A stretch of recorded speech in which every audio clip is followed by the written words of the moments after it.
What is up, YouTube? Welcome back to a brand new episode of Road to Pro. It has been way too long. I have missed you guys so much, and I have a lot to talk about. A lot of tournaments have happened. A lot of movement in the IFPA ranking has happened.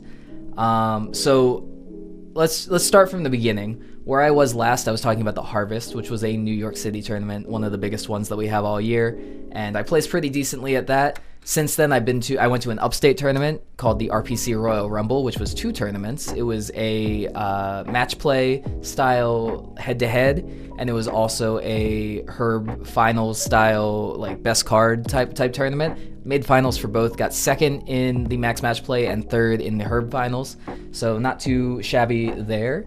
And then I proceeded to go to states, in which I had 3rd seed going in overall, and then I won states overall, which was not what I was expecting at all. I drew up a whole roster for what I thought states was going to look like, and I thought I was out maybe top 4, but I was going to be either out in semis and then definitely out in finals. And somehow I kept game 7ing and climbing my way up, and I made it all the way to the end.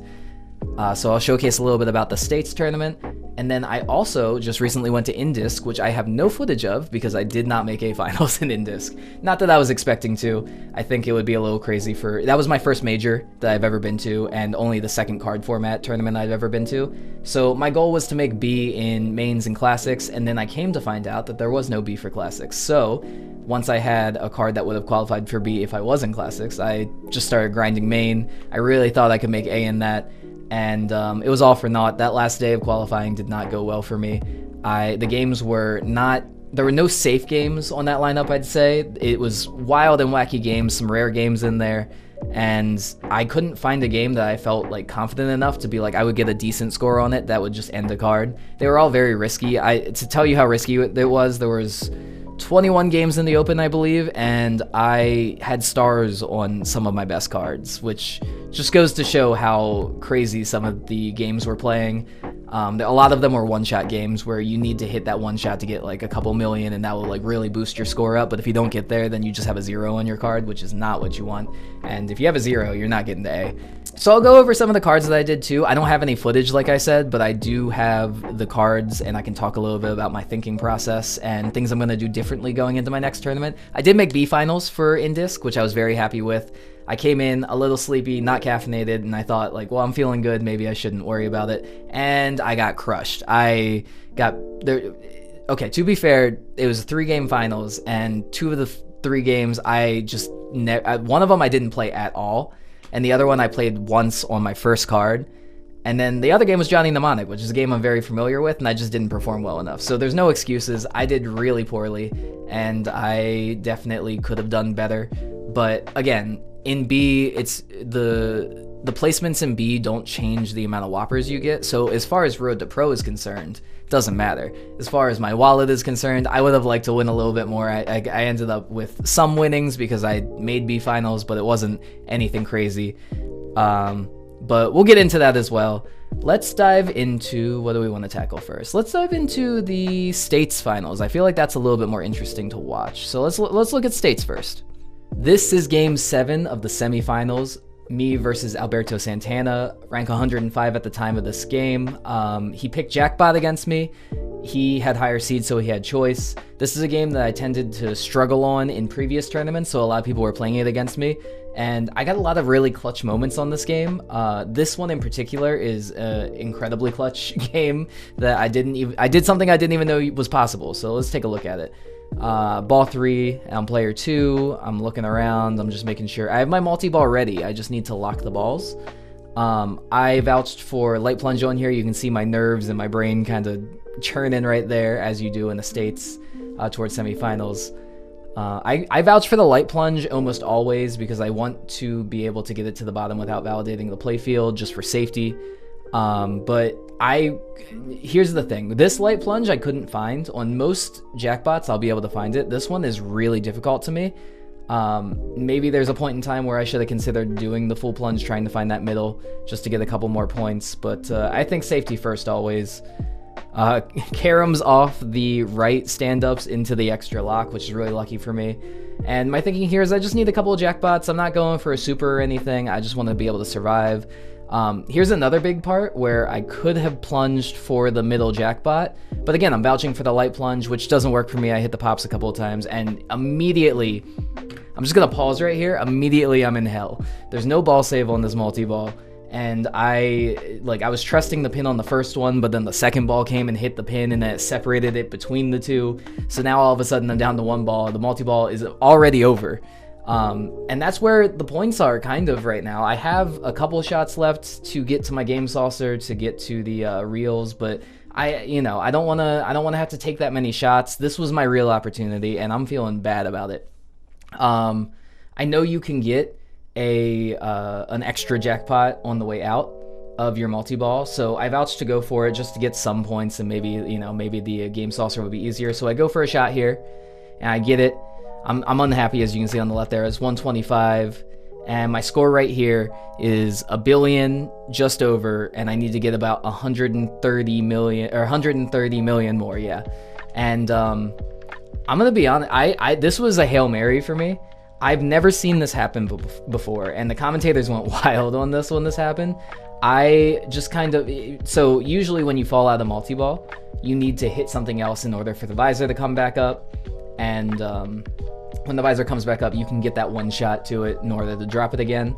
But it would have been my third multi-ball, so I wouldn't even be able to get the visor down immediately. I was thinking maybe I could take some arrows for points, whatever it is. In this moment, I kind of just out of spite and anger, I didn't like the way it was landing. I just took a pot shot at one of the eyes again, just to maybe get a better feed. I hit the right eye. I hit the left eye first. It gives me a second jackpot. This was so unexpected to me. That's 150. That puts me over. And you can see me not really understanding what's happening here.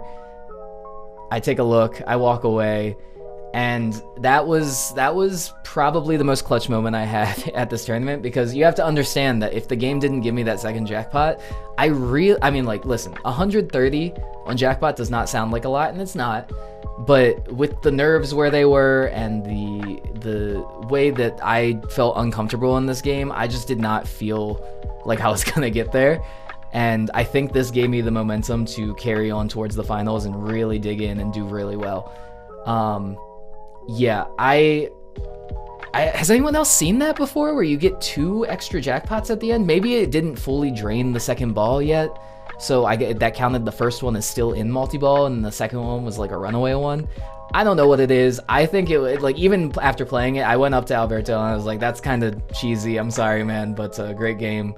Because that's pinball. You're going to get some lucky moments. You're going to get some unlucky moments. I definitely got very lucky here. I wasn't even considering bonus. I don't know what my bonus would have looked like. But either way, super lucky, to say the least, getting out of that. Yeah, bonus definitely wouldn't have got me there. That's 29 mil. And that pushed me into the finals against Dante, in which I will show you a game from that as well.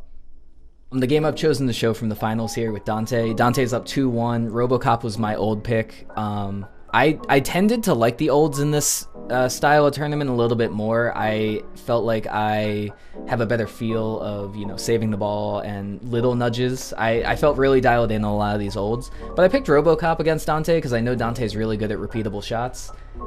Funnily enough, in Game 7, we got to Game 7, and he deferred to me, which I was not expecting. And I picked another old, Future Spa, which is a game that is just repeatable shots over and over and over.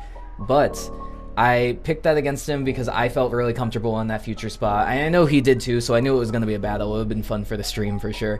But nonetheless, I picked RoboCop because it's not really a game. The spinner is a repeatable shot, but it's on a weirder place on the flipper. I felt like he didn't really have that dialed in based on a previous game I saw him on it.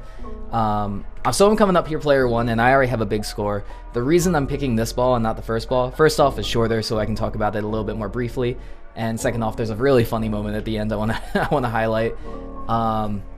So pretty much the way you play RoboCop here is you want to get all of the stand-ups, which are the green, yellow, and red ones, and you want to rip that spinner every time you complete a color selection. So 4 of the green, 3 of the yellow, 1 of the red. You get an extra amount of points on that spinner.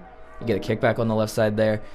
The weird thing about this RoboCop, and you'll see like a bunch of moments where you might be scratching your head, the dead bounce on this is fine sometimes.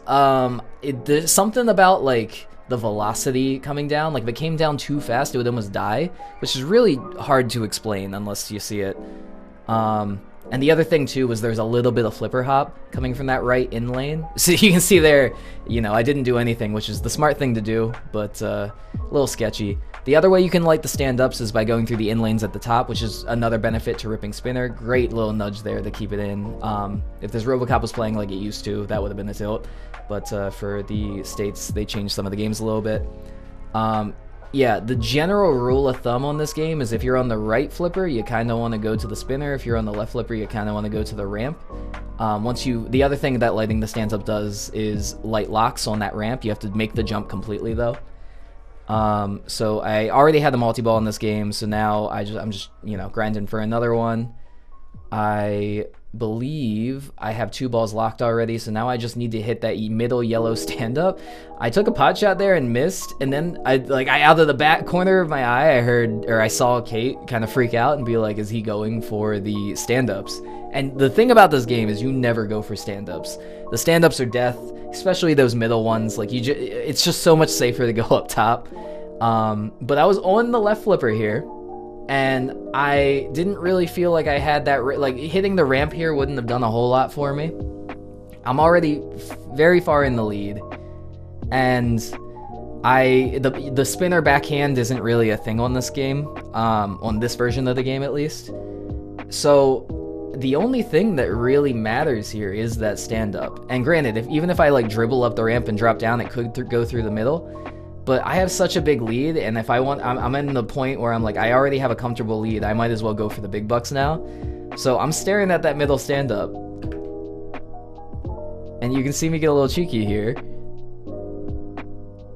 Who dares wins, right? No, you lose. Straight left out lane. That was so funny. Everyone was free. It was a very funny moment in the house, and I'm very happy that we caught it on camera. I wish I could have the commentary on in here. I don't think I can because there's background music, but it was a good time. I'm glad, even if that lost me the game, I'm glad I went for it. I think that you know, sometimes you gotta go for a little bit of spice, and I like to think I have a little bit of spice in my play sometimes. I make risky moves.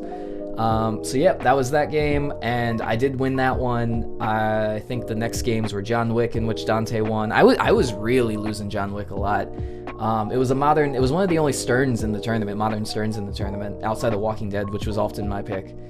John Wick was kicking my butt. I was not playing it as well as people who don't even know the game that well. I know the game to a relative degree. I know it changes a lot over time.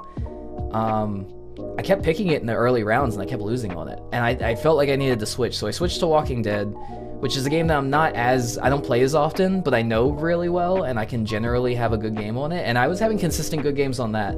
So maybe I need to rethink the games that I enjoy, because I think a lot of newer good players tend to be kind of classified as like sternheads. They play like the Godzillas and the Jaws and everything the best. I kind of like I mean, I'm an EM guy, I'm a classics guy, but I also think that I like some of those like early, like the early of the moderns, like the Iron Mans and the even like Avengers and that sort of thing. I have a sweet spot for those games, and I didn't get into pinball when those were coming out, so maybe I should take some more time looking into those as picks. But yeah, so won that. Like I said, Dante won John Wick, went to Walking Dead, I won Walking Dead, and then game 7 he deferred to me, picked the Future Spa, and won off that, and that's how I won States.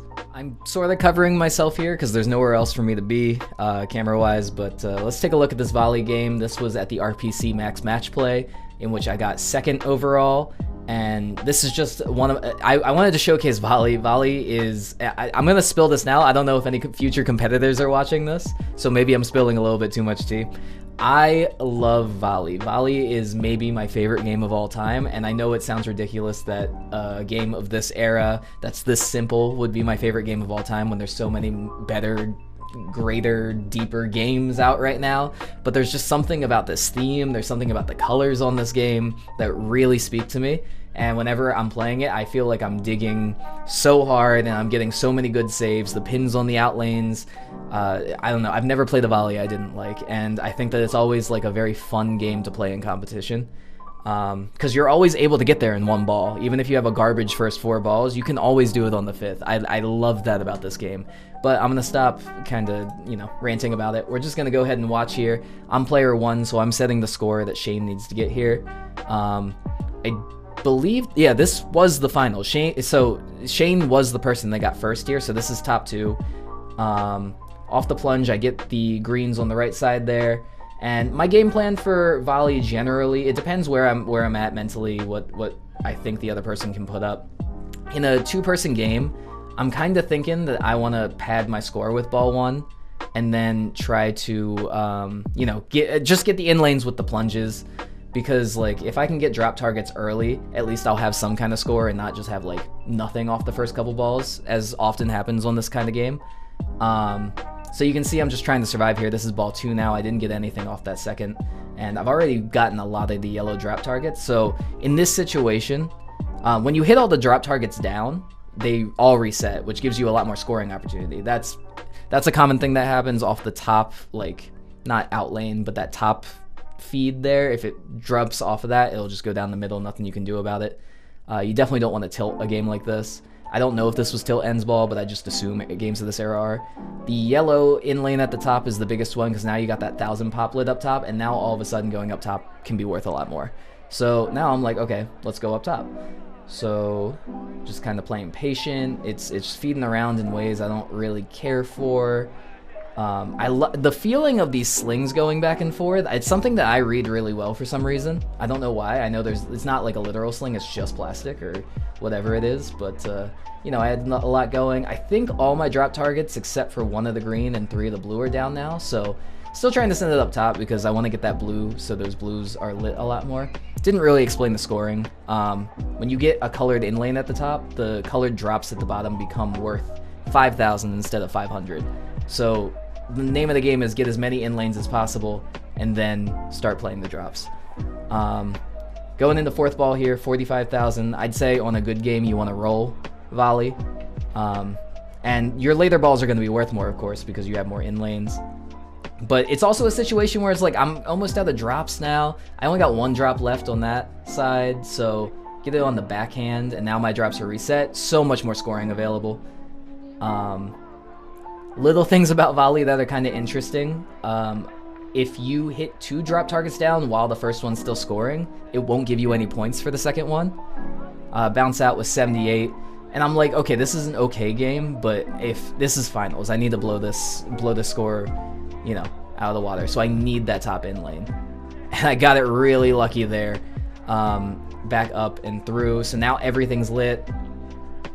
Whenever it's coming through there, I see people doing like little nudges. I think you just gotta kind of whack it, because I'd rather it go over the sling than try to feed it to the in lane. Especially if you find the amount of move you can do on it. I'm about to roll it, which is good. Get a little lucky on the carom there. 1 more, I'll roll it. 99,000. Back up top's not bad, even when you have everything lit, because you get that 1,000 pop, and we've rolled. It's 106 now. And I'd say, like, I'm expecting I would want 100 and, like, once you roll it, you have a good game. 150 is, like, a great game. So now I'm aiming for 150, and you're not too far from 150 once you get 100. Because, like I said, the scoring just kind of multiplies as you go on. Doing some dead bounces there. Gets another reset on the drop targets, and now the world is my oyster, I'm feeling.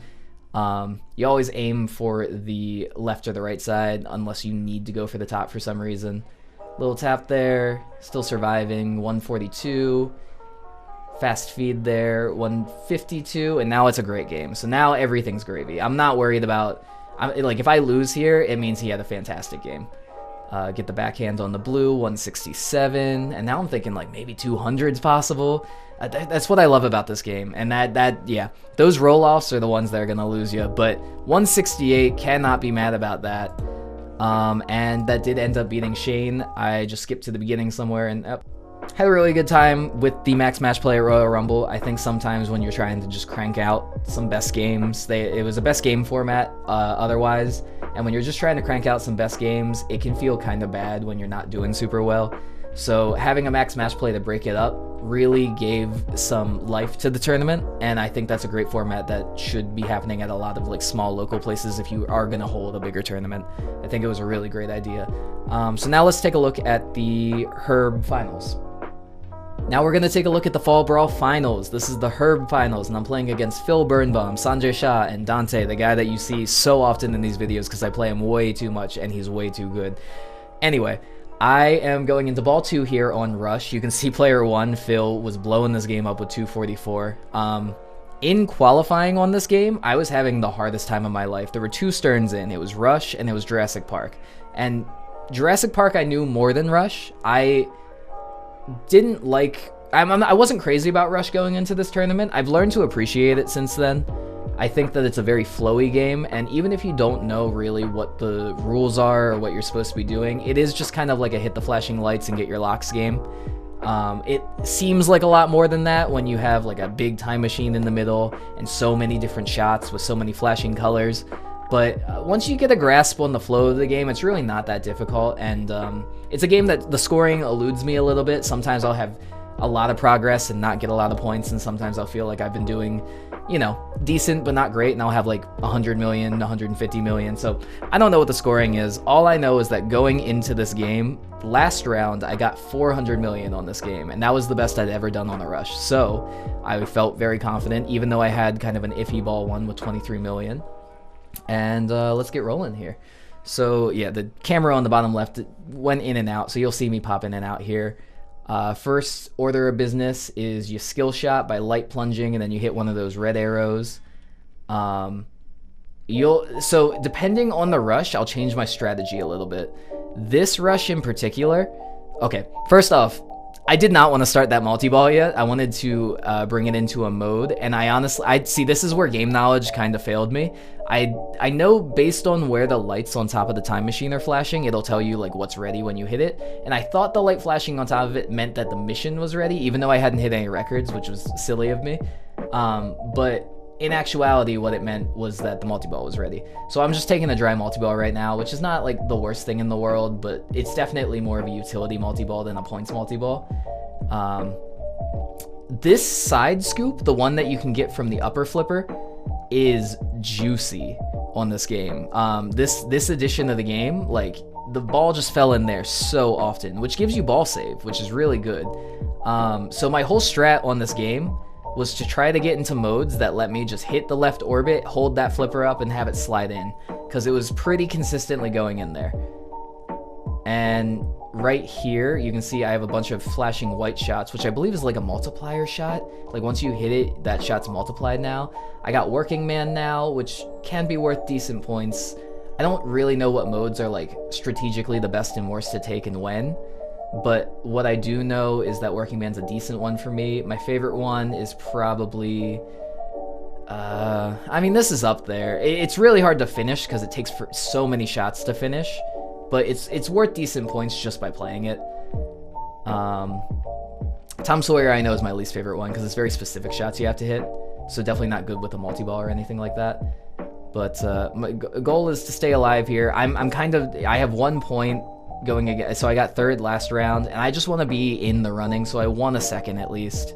I was, you know, not that I didn't think I could catch the 244, but I wanted to be safe from Dante and Sanjay, so I was going for second, I think, here.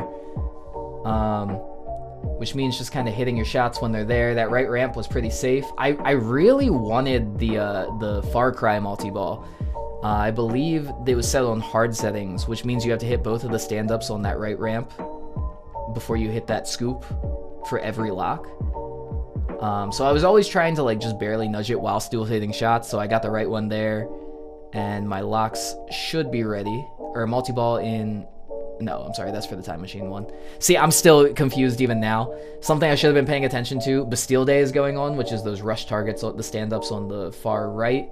I know that can be juicy if you go for that, and I just didn't even know what was going on.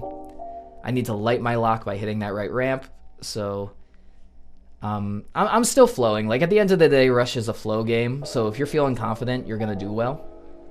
But even if it misses from that upper flipper hold, you'll at least get a decent feedback to flippers. This dead end shot is really, really bad.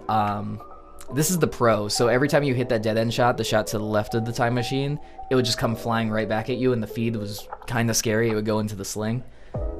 So I was avoiding that.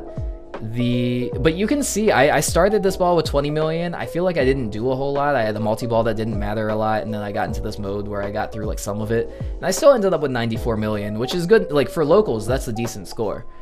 So I'm unhappy with where my score is here, but I'm still like, you know, I'm buzzing a little bit. I think that I made some moves that are gonna stress some other players out that need to follow up. So I did okay. Again, I'm coming off a 400 million game, so obviously that's not what you'll want to see. But I wanted to hold a second here, and I believe I did get a second here. I'm gonna skip forward a little bit just to see the scores. Yeah, I did hold a second there, so I had 3 points, which was very competitive because now it's 2-3-3-4. Dante did end up winning this tournament. He took a first in this game. This was 3-2-1-0 also, which is a very interesting scoring scheme. And then Phil got second, which beat me out. Or no, I'm sorry. Phil got what was it? I got third overall, and I lost to Sanjay in a tiebreaker, which means that Phil got last on this game, correct? And then Sanjay got second. I got third. We had a tiebreaker. Sanjay beat me, so I took third overall in this finals. I'm remembering now. Thank you so much. Let's hop back to the video. So where does this leave me in terms of Whoppers? I was going into this tournament 360th in the world. I jumped up a lot with the Rochester tournament and with the States. And now coming out of Indisc, I am sitting at 269. That is so close to 250. How many more Whoppers do I need? About 12. But that's an unrealistic number. It's not the real number, because the lowest number on my card right now is I think 11 or 12. So I would need like a 24 Whopper point add to my card. Am I gonna get there? Absolutely. I have no doubts that I'm gonna make it to pro. And I'm thinking that I might need to reformat the Road to Pro series, because I'm definitely getting there. And the question is, what do I actually think I can get to?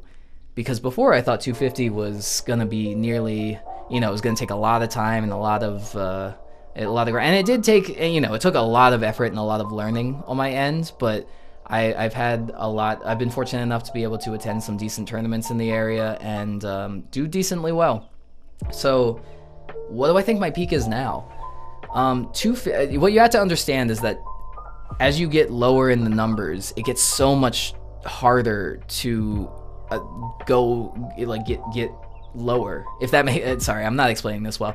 Once you're at 250, to get to 200 is like the same amount of Whopper differential from getting like 750 to 250. Like it incrementally gets harder and harder.